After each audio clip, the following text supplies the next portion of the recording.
Welcome to the IT Smart Guy podcast, a technology podcast aimed at the modern business owner. And here's your host, Tony Edwards. Hello, and welcome to episode 26 of the IT Smart Guy podcast, the tech-based podcast for the modern business owner.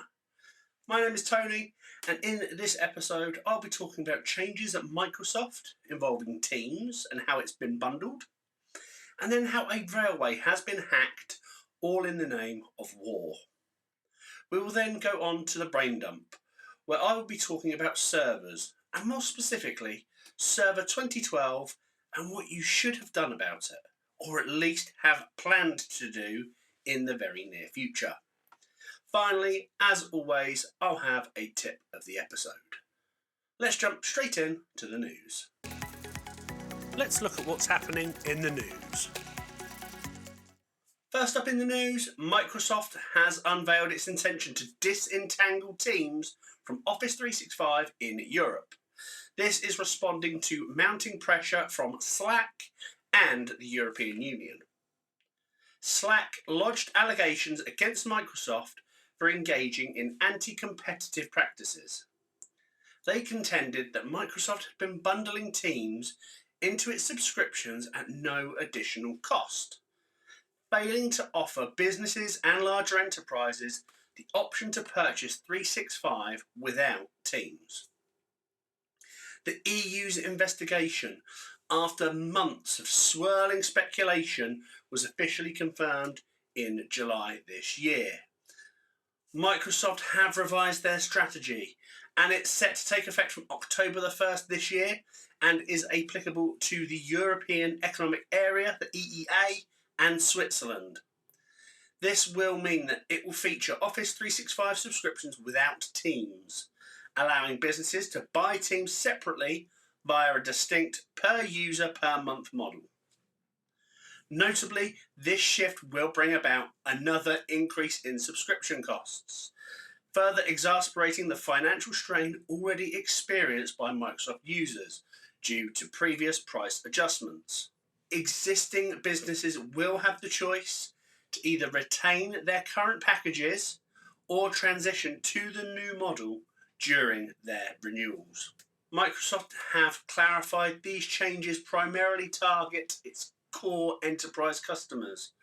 As a consequence, Office 365 E1, E3 and E5 licenses, in addition to Microsoft 365 E3 and E5 licenses, will no longer be available within these specified regions. Furthermore, Microsoft has extended the without Teams option to businesses who are considering the small and medium business focused packages.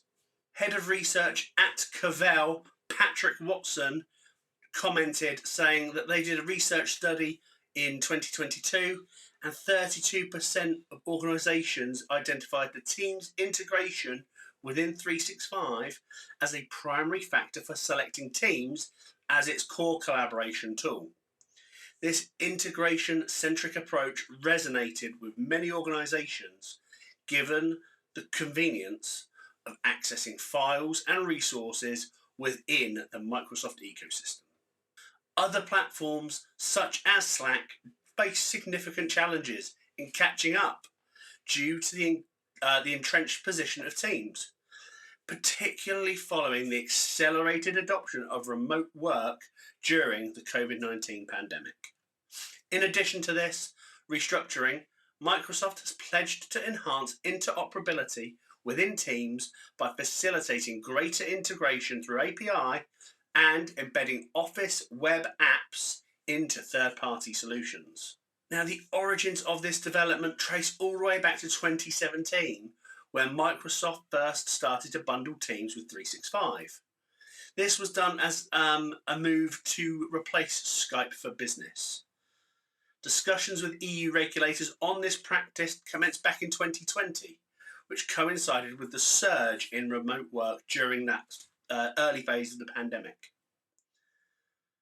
Now, Slack, that is now under the ownership of Salesforce, lodged a complaint against Microsoft asserting this anti-competitive behaviour by mandating Teams for Office. The reason they got upset about this is because they believed that Microsoft were hiding its true cost, the true cost of Teams. This is what led to the EU's investigation, which started in October 21. In response to mounting pressure, Microsoft attempted to reach compromises to forestall these formal proceedings. These efforts included reforming cloud practices, removing the automatic bundling of Teams with Office, and a lot of other things. Regrettably, the European Commission seemed to deem these measures insufficient, and the negotiations failed to reconcile the pricing disparities between Office with and Office without Teams. This isn't the first time Microsoft has encountered antitrust issues. There have been accusations of bundling Internet Explorer with Windows, which resulted in fines for non-compliance with agreements. What's quite interesting in this, I feel, is that I don't see what Microsoft has really done wrong.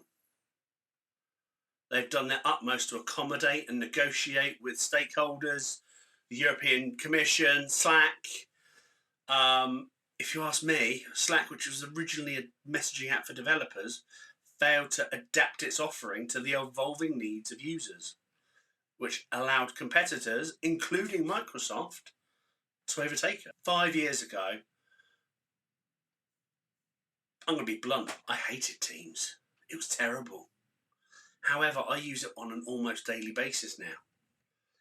And it has got better. It's not perfect, but for me, it's a lot more user-friendly than Slack, which I still occasionally use. The root issue in this story here is not Teams, it's not Microsoft, it's the myopia being exhibited by their competitors. Let's look at Zoom, for example. They have ventured into offering email and calendar services, but they're not facing any complaints from Microsoft. Let's take Zoom, for example. They entered into the calendar and email services market last year. They haven't faced any complaints, especially from Microsoft.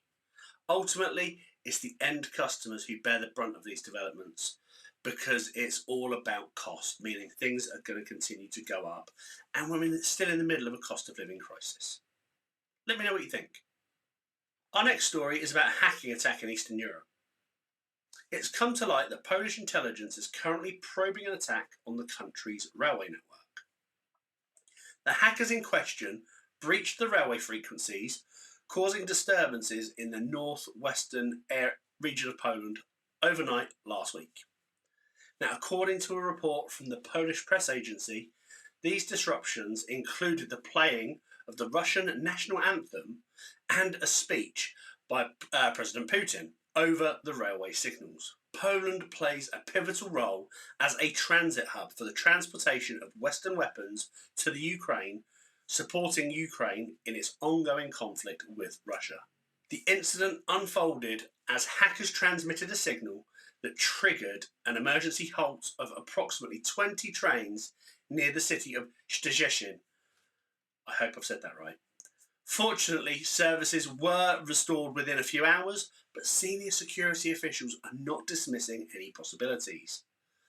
They've been monitoring reports of numerous attempts to destabilise Poland, suspecting the involvement of the Russian Federation in collaboration with Belarus. As the Ukraine conflict evolves, several Western nations have advocated for heightened cybersecurity measures to be put in place.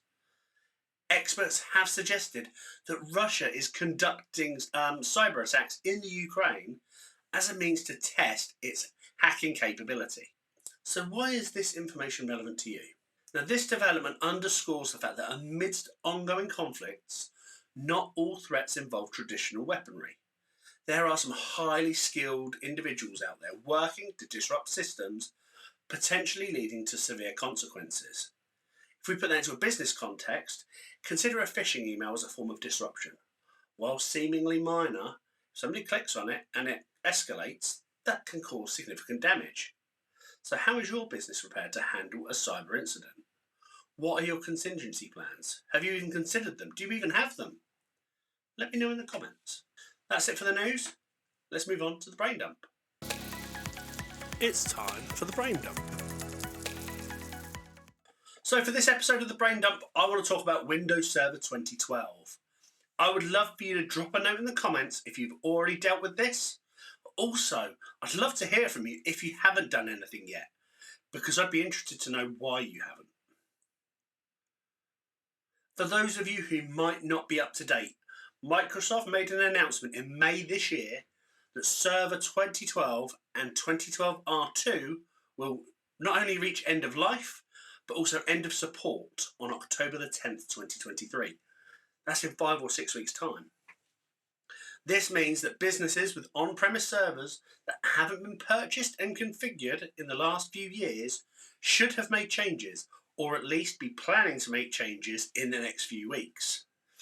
After October 10th, Microsoft will no longer provide security updates, non-security updates, bug fixes, tech support, or online technical content updates for these two server products. And while they're not pulling the plug on the product will still operate. They are shifting all support and all personnel from those products elsewhere. Microsoft typically offer extended security updates for those unable to upgrade. However, these do come at an extra cost and are nowhere near as comprehensive as full support during the product's active life. Essentially, you'd be investing in a product that's essentially already obsolete, but it might be a necessary step for you. This announcement carries several implications for businesses. Firstly, the matter of security. All software, including operating systems, have vulnerabilities within them. When these are discovered, they can be exploited by malicious actors to steal data or compromise activities. Software updates, especially those security ones, address these vulnerabilities. When an operating system reaches end of life, these vulnerabilities will remain unpatched, making your systems permanently vulnerable. Secondly, there's the issue of stability. Over time, hardware and software both tend to perform less optimally. Hardware can be upgraded or replaced, but software doesn't have that luxury. As computing environments evolve, software needs to evolve alongside them to remain stable and secure. Non-security related updates provide this additional stability and also some additional features. When a product reaches end of life, it gradually becomes less stable because there's nobody working in the background to keep it running smoothly. Lastly, there's future-proofing to consider. Imagine you're just upgrading to the latest iPhone. Transferring your data right now between iPhones is seamless. However, if your backup phone is a 10-year-old iPhone 4, you're going to face compatibility issues. Apple don't support old devices. You can't run the latest software on them. The same principle applies to Server 12. As long as Microsoft is supporting it, future-proofing is feasible. Once that support ends, so does the ability to seamlessly transition to newer products. So why is this relevant? The end of life for these products is significant. It's a significant event in your business, especially if you're using it, because you're going to face risks. And if you haven't already taken action, vulnerabilities will remain unaddressed, which are going to leave your systems exposed to attack. Even if you do avoid those security breaches, the stability of your systems will continue to degrade. Furthermore, sticking with older versions means you're missing out on newer capabilities that can not only enhance your productivity, but also your workflow. To further illustrate the importance of acting sooner rather than later, consider that migrating to a new system is easier now than it will be in the future. If you wait too long, the lack of support will make that transition much more challenging. Now, the good news, if you haven't done anything yet, is you still have options. You can upgrade your server to the latest version of Windows Server, which is 2022, if your hardware permits. If not, you can upgrade your existing server with a modern counterpart. Doing that will give you the latest version of Server 22, and it will be relatively painless. Thirdly, consider moving to a fully cloud-based environment, meaning you don't need on-premise servers. This option is more involved, but it will offer longer-term benefits and eventual cost savings. Now, every case is unique, and it's essential you consider your needs, your circumstances. If you or someone you know is uncertain about how to proceed, time is running out. Feel free to contact us for assistance. Don't delay, take action, because you need to secure your systems to make sure you stay ahead of the game. Our tip of the episode. Tip time! This time, again, going back to what we've just said in the brain dump, if you're using Server 2012, please look at either upgrading or moving to the cloud. It sounds expensive and scary, and I'm not going to lie, it will cost you some money. But in the long run, you will wonder why you didn't do it sooner. The biggest cost in the long run will be related to keeping those servers running. And if you are an SME, you might only be using those servers for file storage and perhaps a domain controller. Microsoft 365 and SharePoint can do all of that anyway. But there are other cloud-based document management solutions out there that will make it much easier and efficient for you and your teams to operate. If you don't have Server 2012 concerns, great. I'd also like to know if you did your homework from the last episode. Are your servers and endpoints being patched regularly by your IT support company? You forgot, didn't you?